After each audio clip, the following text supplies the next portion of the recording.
Servus und herzlich willkommen. In dem heutigen Video geht es um den A320 Neo und Fly-by-Wire. Diesen A320 kann man sich kostenlos herunterladen. Wenn du noch zu den Personen gehörst, die gar nicht wissen, wie man den A320 Neo Cold and Dark am Flughafen startet, das ist überhaupt nicht schlimm, dann bist du in diesem Video richtig, weil ich zeige dir das heute. Bleib dran, schau zu und pass gut auf. Ich bin der Mario, herzlich willkommen auf meinem Kanal SimSites.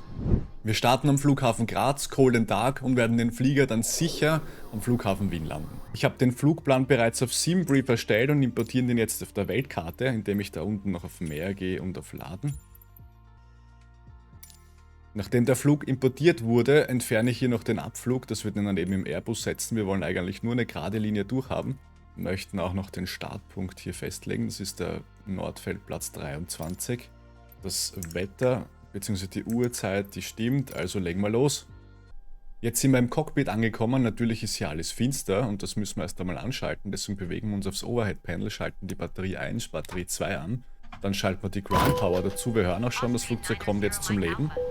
Dann machen wir hier auch noch mit dem gesamten Overhead-Panel weiter. Das ist jetzt nicht zwingend notwendig fürs Abheben, aber gehört einfach dazu. Einmal die Crew Supply Oxygen, dann unsere ADIS für die Navigation.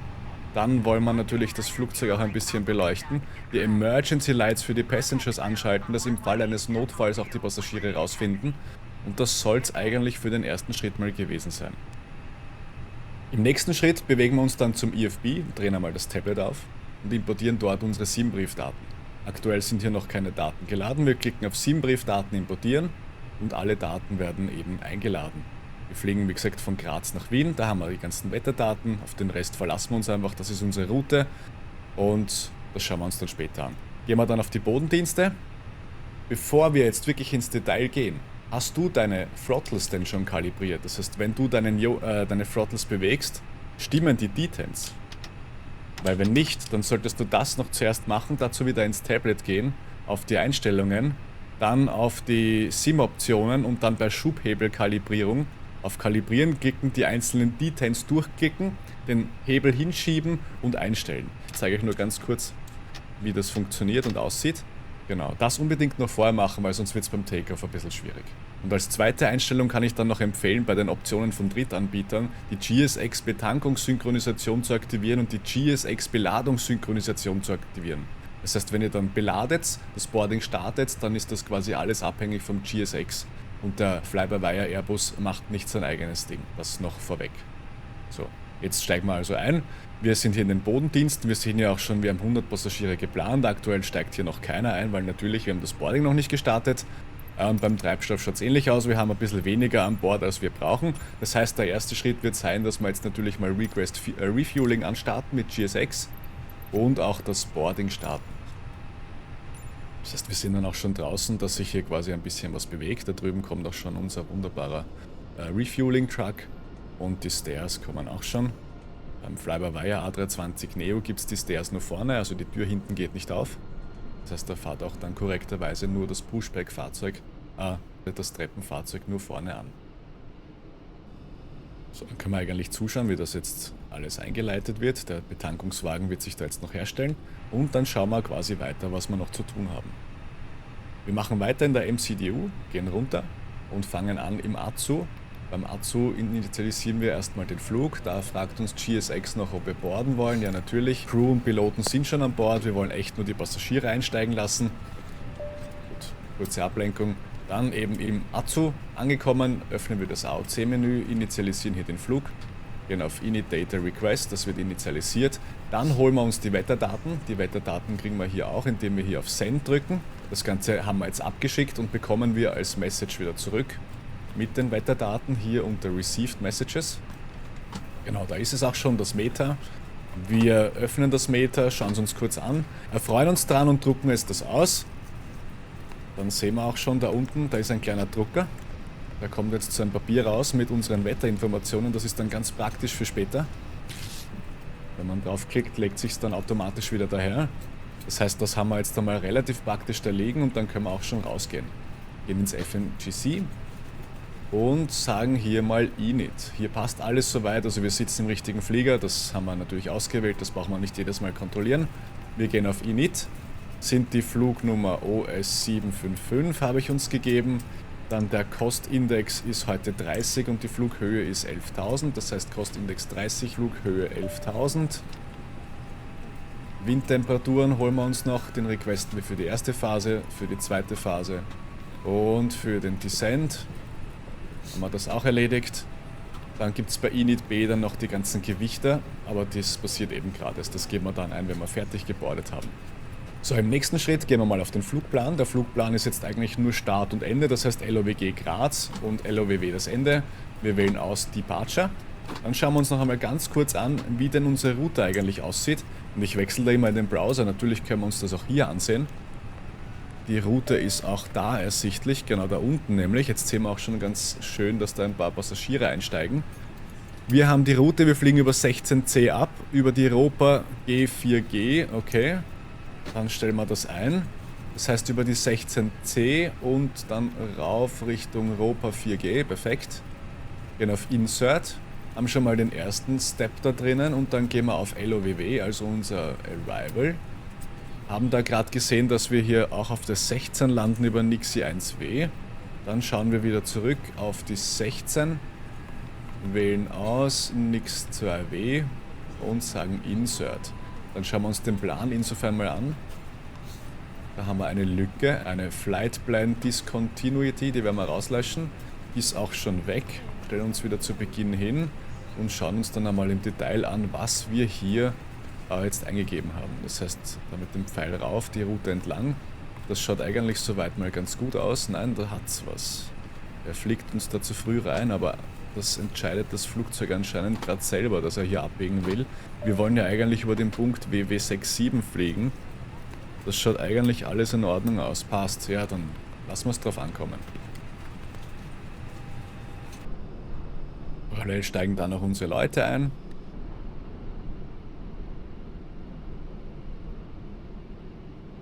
Passt, aber das Refueling ist an sich schon einmal abgeschlossen. Das heißt, wir können raufgehen ins Overhead Panel, dann einmal die Fuel Pumps auf jeden Fall schon mal aktivieren. 1, 2, 3, 4, 5, 6. Dann geben wir den Fuel auch ein. Fuel Prediction, da können wir jetzt beim Block Fuel schauen, was wir denn eigentlich geladen haben. Das schauen wir dann wieder hier hinten beim Treibstoff. Das heißt 3,5 haben wir mittlerweile geladen. Dann geben wir die 3,5 auch ein, 3,5. Und Zero Fuel Weight und Zero Fuel Weight Center of Gravity können wir dann über das Menü auswählen. Jetzt haben wir mal die Weights gesetzt und jetzt kümmern wir uns um die Performance-Werte. Gebt da mal alle Daten ein, die wir jetzt schon wissen. Also Transition Altitude wissen wir schon. Flaps werden wir mit 1 und mit einer Trimmung von Down 0,1 nach unten wegfliegen. Flex Take-Up Temperature ist 57 Grad. Und jetzt, nachdem ihr das alles eingegeben habt, kann man hier einfach draufklicken und die Speeds übernehmen. Wenn man die ganzen anderen Infos nicht eingibt, also vor allem Flaps und der Horizontal Stabilizer, dann kommt hier ein Format Error, wenn man hier die Speeds auswählen möchte. So viel gleich vorweg, deswegen einmal alle Werte setzen, die wir kennen, dann V1, VR und V2 setzen. So, wir merken auch schon, da ist relativ finster in dem ganzen Flugzeug, das heißt wir drehen da mal ein bisschen das Licht auf, da mal die Intake Lights aufdrehen. Dann sehen wir schon, dass da unten ein bisschen heller wird. Dann drehen wir hier noch das Licht auf, dann sehen wir, dass hier das Autopilot-Panel schon beleuchtet wird. Und im Overhead-Panel haben wir auch so einen Lichtschalter, den drehen wir auch auf, dann sehen wir auch hier, dass es noch heller wird. Ihr könnt dann auch noch dieses Licht aktivieren, aber das bringt momentan bei Tageslicht nicht wirklich was. Das heißt, das lassen wir abdreht. So, wir hören auch schon, das Boarding ist relativ am Fertigwerden. Wir sind eigentlich durch, ja? Treibstoff ist durch. Das heißt, da haben wir es auch schon gehört, Boarding completed, das heißt, wir können ja eigentlich schon mal loslegen und die APU starten und dann das Pushback einleiten. Nehmen wir die APU da mal auf, das dauert jetzt wieder einen kurzen Moment. Hier verabschieden sich dann auch schon die ganzen Fahrzeuge, die hier einen kleinen minimalen Unfall verursachen, weil sie ineinander fahren. Parallel dazu startet jetzt unsere APU, wir sehen schon und wir hören es vor allem auch schon. Die fährt jetzt hoch. Da wird es jetzt immer lauter und immer wärmer hinter der APU. So, sie ist available, das heißt wir können die APU Bleed einschalten und wir können uns jetzt auch endgültig von der Ground Power trennen. Das heißt wir haben jetzt keine externe Power mehr und stehen mit unserem eigenen Strom da. Dann können wir die Beacon Lights aktivieren und auf jeden Fall unser unser Pushback einleiten. Parallel natürlich fliegen wir nicht ohne Funkfreigabe, das heißt, wir holen uns auch noch die Rollfreigabe von der ATC.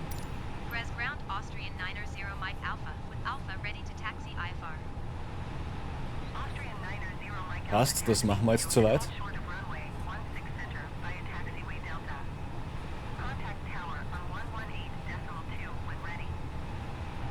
Die bestätigen wir jetzt und dann tragen wir ein unsere Zielhöhe mal erstmal, bis wir steigen dürfen, das waren die 7000. Hier schalten wir uns noch die Constraints an, dass wir hier quasi unsere Minimalgeschwindigkeiten und Höhen auch in der Map sehen. Da drüben noch ein bisschen rauszoomen, dass wir den Gesamtüberblick haben und wir legen los. Da passiert parallel schon etwas. Der gute Mann hat uns jetzt den Bypass Beam eingesteckt.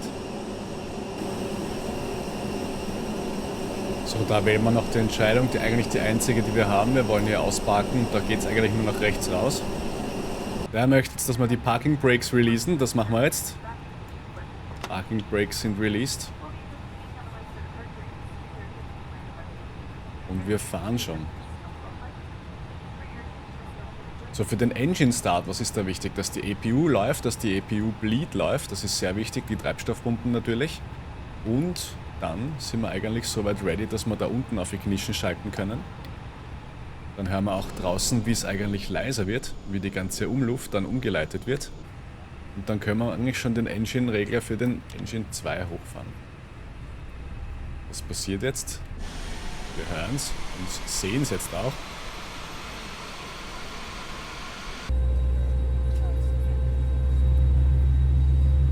Da hört man es dann besonders gut.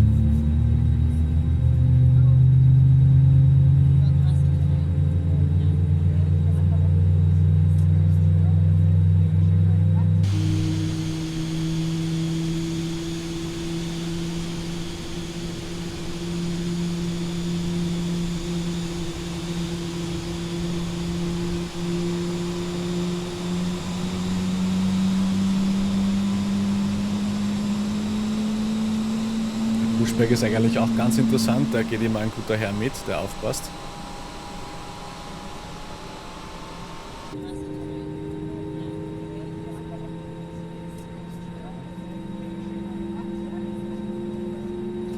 So, die Engine Nummer 1 ist hochgefahren, wir können uns jetzt um die Engine Nummer 2 kümmern. Ich lege jetzt hier den Schalter um.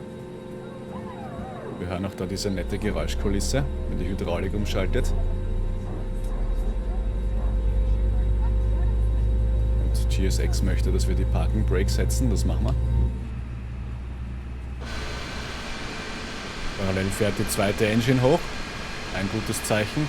Und wir geben unserem Pushback auch schon das Zeichen, dass die Engine auf jeden Fall gut gestartet werden konnte.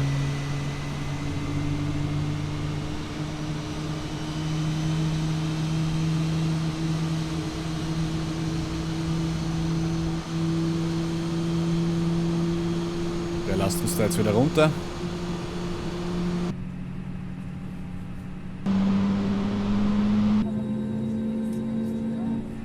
So, dann können wir uns jetzt auch um die Flaps kümmern. Flaps kommen auf Position 1.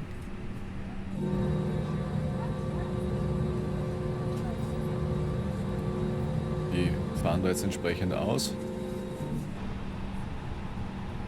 Unser Pushback beendet sich und wir können eigentlich dann schon langsam loslegen.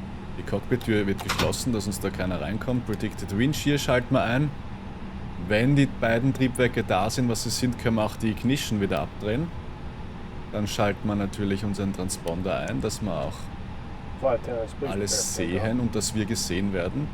Und jetzt können wir eigentlich loslegen.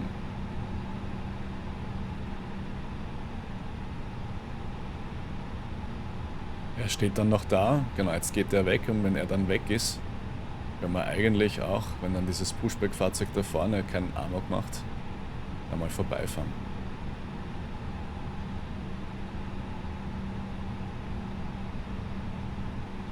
So, ich löse die Parking Brake und wir rollen mal ein bisschen vor.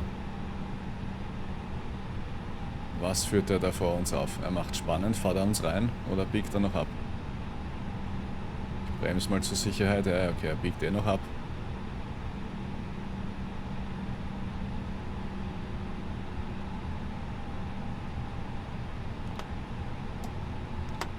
Dann aber jetzt wirklich Parking Brake gelöst. Bisschen Gas geben. Und wir rollen nach vorne. Wir fliegen von der 16D ab. Da können wir uns auch ganz kurz den Weg zeigen lassen. Aber den kennen wir schon. Der ist recht einfach in Graz. Dann setzen wir uns noch unseren Altimeter richtig. Der steht jetzt auf 29,92. Der gehört laut ATC auf 29,74. Das habe ich gemacht.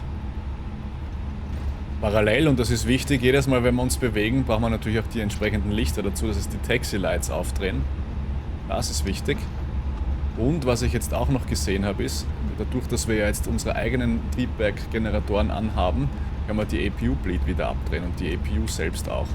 Die brauchen wir jetzt nicht mehr. Und dann machen wir dann noch ein kurzes Hold Short vor dieser Haltelinie hier.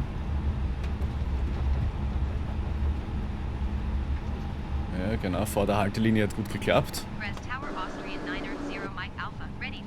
Kann man durchgehen lassen, hoffe ich.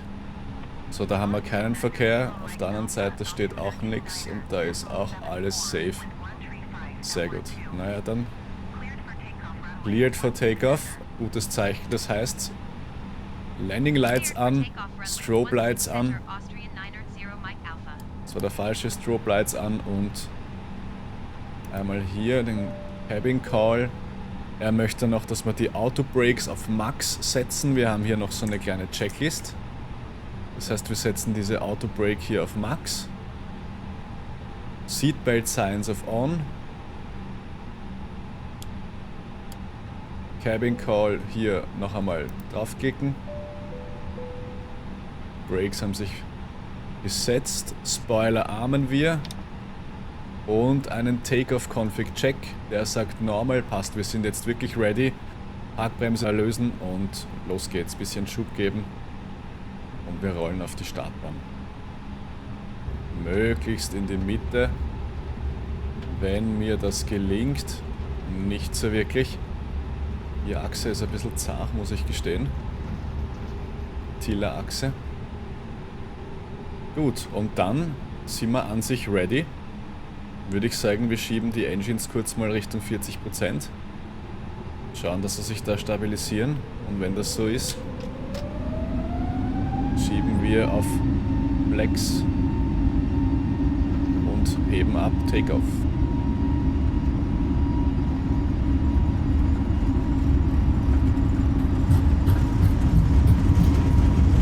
Wir schauen natürlich wieder mit dem Ruder, dass wir in der Mitte der Landebahn bleiben. V1, Rotate. Wir ziehen den Yoke nach hinten. Oder den Sidestick besser gesagt. Und heben ab. Positive Rate of Climb. Gear ab. Gear ab.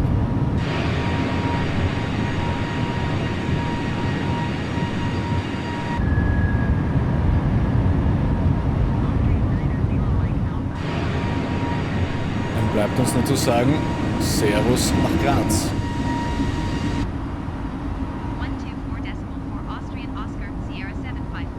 So, jetzt kommt eine relativ starke Linkskurve. Bei der entsprechenden Höhe müssen wir dann unseren Throttle auch noch in die Climb Position schieben. Der wird uns dann jetzt genau Lever Climb, das heißt wir schieben da zurück und drehen mal ein bisschen nach links. Die Speed muss ich auch noch aufpassen. Wir haben die Flaps noch draußen. Die Flaps kann man auch schon einfahren. Und wir drehen nach links. Natürlich nicht zu steil. Speiben soll natürlich keiner von den Passagieren. Da haben wir eine geile Aussicht.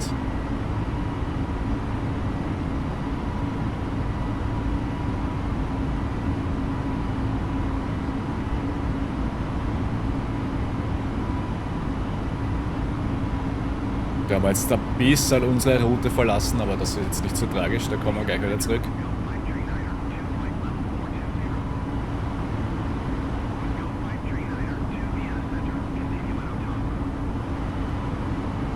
Und wir erinnern uns, wir haben 7000 momentan eingestellt als Höhe, das heißt bis 7000 werden wir mal gecleart. Danach wird uns die ATC ja hoffentlich bis 11.000 rauflassen.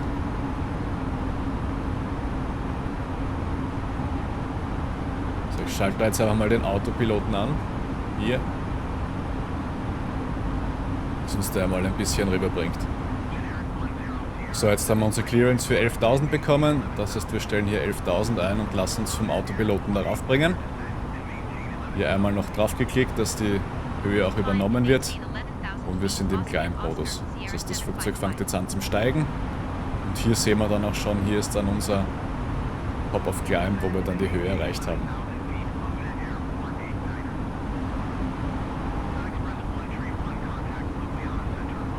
Bis dahin ist jetzt nichts weiter zu tun. Die ganze Cruise-Phase werde ich jetzt überspringen. Das heißt, wir sehen uns dann wieder. Ich zoome da mal kurz ein bisschen raus.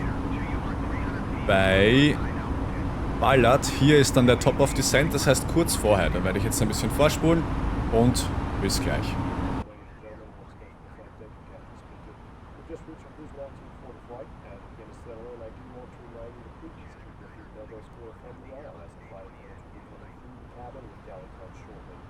Also, one more reminder to please refrain from congregating with the front galley when the flight deck door is located.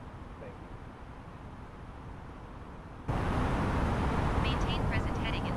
So, jetzt wird es wieder Zeit. Wir sind kurz vor dem Top of Climb. Ein bisschen haben wir noch, aber ich habe mich jetzt mal wieder aktiviert. Das Flugzeug möchte von uns nämlich schon die Testdata haben. Das heißt, die werden wir jetzt eingeben. Das heißt, hier auf Performance, das sehen wir zwar schon. Falls du noch nicht auf Performance bist, einmal klicken und dann rüber auf die Next Phase und dann hier auf den Approach. Was will er jetzt von uns wissen? Naja, das, was wir uns da ausgedruckt haben, genau. Das ist jetzt recht praktisch, dass das da liegt. 1007 QNH. Temperatur haben wir hier 20. Wind haben wir 15 Knoten bei 140 Grad. Transition Altitude ist nach wie vor 10.000. Wir sind in Österreich. Und das Baro ist so um die 760. Genau, damit sind wir jetzt auch vollkommen konfiguriert für den Approach. Wir landen mit 125 Approach Speed und Landing Speed ist 120. Und mit voller Gappenkonfiguration. Genau. Da schauen wir mal, wo wir jetzt sind. Wir sind hier immer noch vor Ballard, was gut ist. Gibt uns die ATC schon eine Clearance? Nein, noch nicht. Wir haben uns quasi mal nur rüber verbunden auf Wien Approach. Aber müssen noch ein bisschen oben bleiben. Da liegt ein bisschen die Wolkendecke über Wien. So, und jetzt wird es gleich jeden Moment sein, dass wir den Descent-Modus einschalten, wenn wir denn die Clearance bekommen. Ich sehe gerade, wir haben sogar noch die Landelichter eingeschalten von vorher. Ja, das sind die typischen Anfängerfehler von mir, die mir passieren. Es ist wieder abgedreht. So, das war's. Send and maintain 5000 feet. Das werden wir machen. Das stellen wir uns an. 5000 ein. Aktivieren das wieder. Und wir sind im Managed Descent Modus. Das heißt, der Flieger bringt uns da jetzt langsam aber doch runter. Ich zoome da wieder ein bisschen raus. Keine Ahnung, was das da für ein Käse soll, aber an sich ist die Route bis da drauf und dann wieder zurück. Wahrscheinlich könnten wir abkürzen, aber ich weiß nicht, ob wir das wollen. From the flight deck, ladies and gentlemen, as you may have noticed, we have begun our initial descent down to our destination. Now would be a good time to wrap up any business you need to take care of as we prepare for approach. If you are up, once you return to your seat, we ask that you remain seated until the aircraft arrives safely at the gate. Flight attendants, please prepare the cabin for a ride. So, jetzt erreichen wir uns auch gleich unsere Transition Altitude. Die Transition Altitude, warum haben wir die gesetzt auf 10.000? Naja, das ist der Zeitpunkt, wo wir dann hier den Barometer wieder zurückdrehen auf einen echten Wert und nicht auf Standard. Das heißt dann wieder auf das, was uns die ATC durchgibt. Ab 10.000 fliegen wir in Österreich alle mit dem Standardluftdruck. Das ist jetzt dann gleich so, genau, ich gehe mal zurück. Wir sind wieder im anderen QNH-Modus, setzen da, genau, 29,74. Der Flieger bringt uns jetzt natürlich, weil wir die 10.000 Fuß Marke gebracht haben, mal auch wieder auf 250, auf 250 Knoten. Das ist die Maximalgeschwindigkeit. Und wir sehen auch hier, langsam aber doch kommen wir runter. So, das ist jetzt auch nichts weiter zu tun. Das heißt, ich werde das auch wieder ein bisschen vorspulen.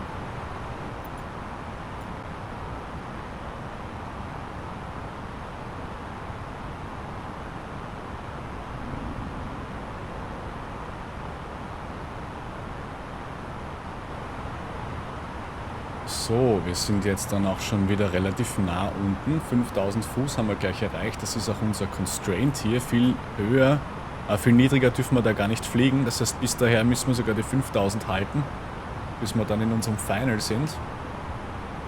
Deswegen ist die Sinkrate jetzt ein bisschen gesunken und dann können wir uns ja die wunderschöne Aussicht hier über Wien anschauen, oder? Da haben wir einige tolle Gebäude und da drüben haben wir noch ein paar tolle Gebäude, wobei nicht so viel.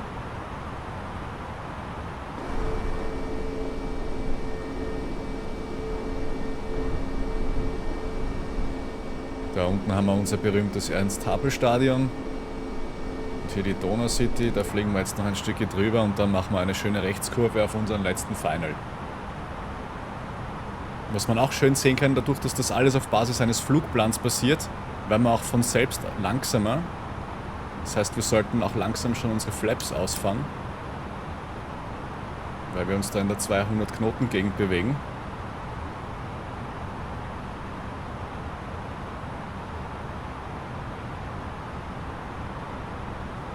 Der Flieger dreht in unsere letzte Final. Ich zoome da wieder ein bisschen raus. Wenn man es genau nimmt, müsste man ja eigentlich über den Punkt da fliegen, aber dadurch, dass wir schon ein bisschen abkürzt haben, ist das eine gute Idee? Ich weiß nicht, ob das eine gute Idee ist. Ich glaube, ich übernehme da jetzt und fliege von Hand. Ja, da muss ich jetzt leider übernehmen, sonst schaffen wir das nicht. Das heißt, Autopilot Disconnect, der Warnton kommt und ich fliege von selbst. Wir müssen da leider deutlich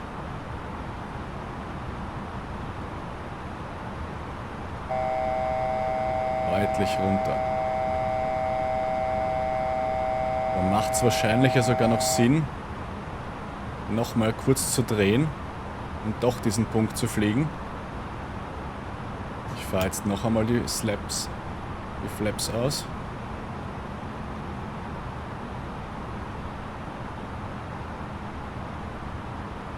So, wir fangen langsam unser ILS-Signal wieder ein, das heißt die Höhe stimmt jetzt mit 4000 Fuß. Eh klar, da vorne hätten wir 5000 haben sollen. Klar, dass wir da dann schon ein bisschen niedriger sind. Dann fange ich unsere Sinkrate wieder ein bisschen ab. Und wir drehen wieder zurück.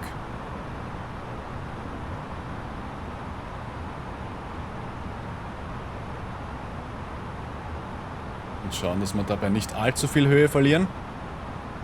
Da geht dann noch eine Flap-Position mehr. Wir sind schon bei 160 Knoten, da müssen wir aufpassen. Wir sind schon etwas langsamer unterwegs. Aber es ist immer ein gutes Zeichen beim Anflug unter dem Signal zu sein, weil dann fängt man es irgendwann, als wie wenn man zu hoch ist. Weil wenn man zu hoch ist, ist man automatisch auch irgendwann einmal dann wieder schnell, wenn man runter will. So. Wo ist unser Runway? Da vorne ist die Runway. Das heißt, da werden wir uns jetzt dann geschmeidig hinbewegen. Ein bisschen in die Richtung und dann eine leichte Linkskurve, um uns da einzufangen. Ihr könnt auch schon den Approach-Modus dann anschalten, das heißt Glideslope und Localizer werden mal geahnt. Den Localizer fangen wir gleich, so wie es aussieht. Und die Glideslope wird dann noch kommen. Da sind wir halt leider ein bisschen sehr niedrig, muss man sagen, mittlerweile.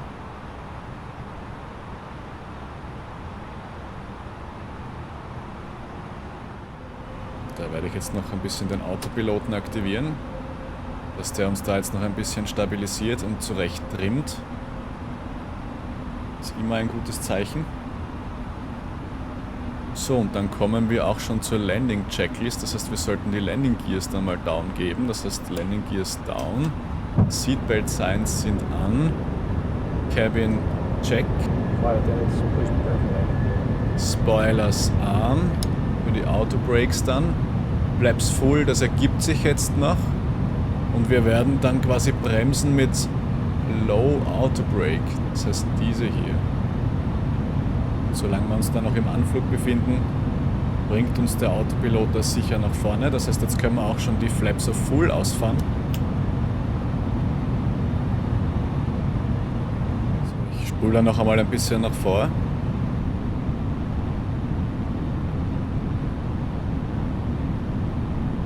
So, jetzt wird es dann gleich spannend. Der Localizer, die Glideslope kommt langsam schon. Cabin machen wir noch einmal einen Check, da ist er noch nicht zufrieden. Ist ihm anscheinend egal und jetzt geht es dann gleich abwärts.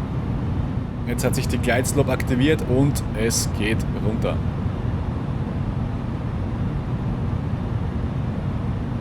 Jetzt schauen wir noch ganz kurz auf die ATC. Hat uns die eigentlich eine Landefreigabe erteilt oder nicht? Schaut irgendwie nicht so aus. Die hat nicht checkt, dass wir schon da sind.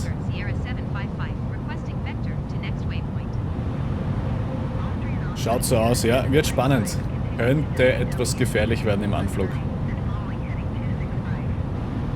1000. 1000. So, und jetzt wird es soweit spannend, dass wir den Autopiloten da deaktivieren. Den Autothrust deaktivieren. Selber Gas geben und selber steuern. Und das Ding jetzt selber auf den Boden bringen. Weil Autopilot landen kann ja jeder. Und man sieht schon, ich bin schon wieder etwas zu tief. Bin etwas zu schnell anscheinend, muss da ein bisschen mit dem Schub zurückgehen. Und vom Gefühl her bewegen wir uns wegen dem Wind auch immer weiter nach rechts. 400. Na, das wird eine holprige Landung, ich sag's euch. 400. 100 above.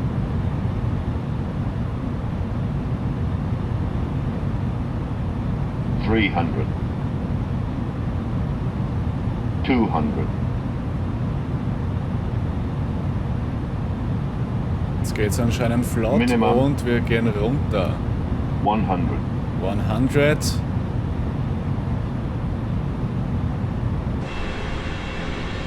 Forty. 30. 20. Schub weg. 10. 5. Nase ein bisschen in die Höhe. 10. Bisschen natürlich. Oh, und was haben wir da? Das war eine richtige Scheißlandung. 580 FPM, da ist sicher was kaputt gegangen. Naja gut, es war eine sichere Landung im Sinne von, wir haben alle überlebt. Aber mehr dann auch nicht.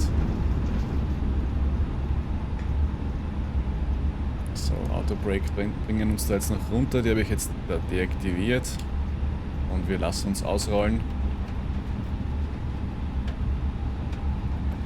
Und sind in Wien. Herzlich willkommen in Wien. Da holen wir uns über die ATC dann auch noch eine Freigabe zum Gate.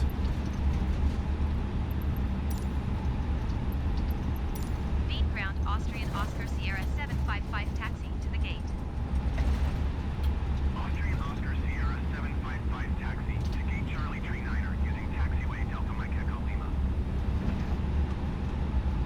Taxi to gate Charlie Tree Niner using taxiway Delta Mike Echo Lima Austrian Oscar So, Sierra und 755. jetzt zeige ich euch noch einen Trick. Ich möchte nämlich jetzt nicht unbedingt selber dorthin fahren, das heißt ich öffne GSX, wähle den Gate C39, sagt mir Show me the spot and activate. Dann wählen wir auch noch den Flughafen Wien, dann sollte man irgendwo sehen, wo das ist, nämlich urweit weg. Genau, und dann machen wir hier den 1er-Move und sagen just warp me there. Und siehe da, wir sind schon da.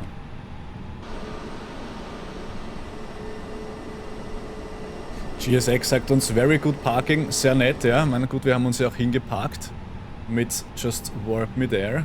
Und jetzt sind wir insofern ready, wir schalten unsere Ground Power wieder an, dann können wir unsere Triebwerke abschalten. Strobe drehen wir ab, Beacon drehen wir ab, wir drehen die Engines ab. Wir fahren jetzt runter. Das hört man und sieht man.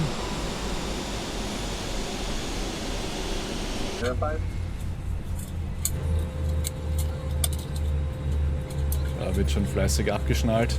Die Flaps können wir noch einfahren und die Spoilers auch noch, damit wir das Flugzeug auf die normale Position bringen.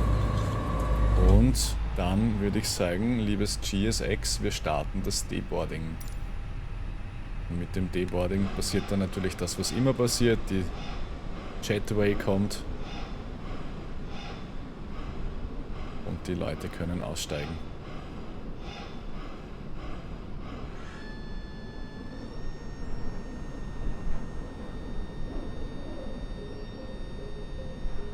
das soll es zum heutigen Video dann auch schon gewesen sein. Hol den Tag starten vom Flughafen Graz weg und eine halbwegs sichere, aber harte Landung im Flughafen Wien. Eigentlich hätten wir uns da Ryanair draufschreiben sollen, gell? Und gar nicht Austrian Airlines. Ich hoffe, dir hat das Video geholfen.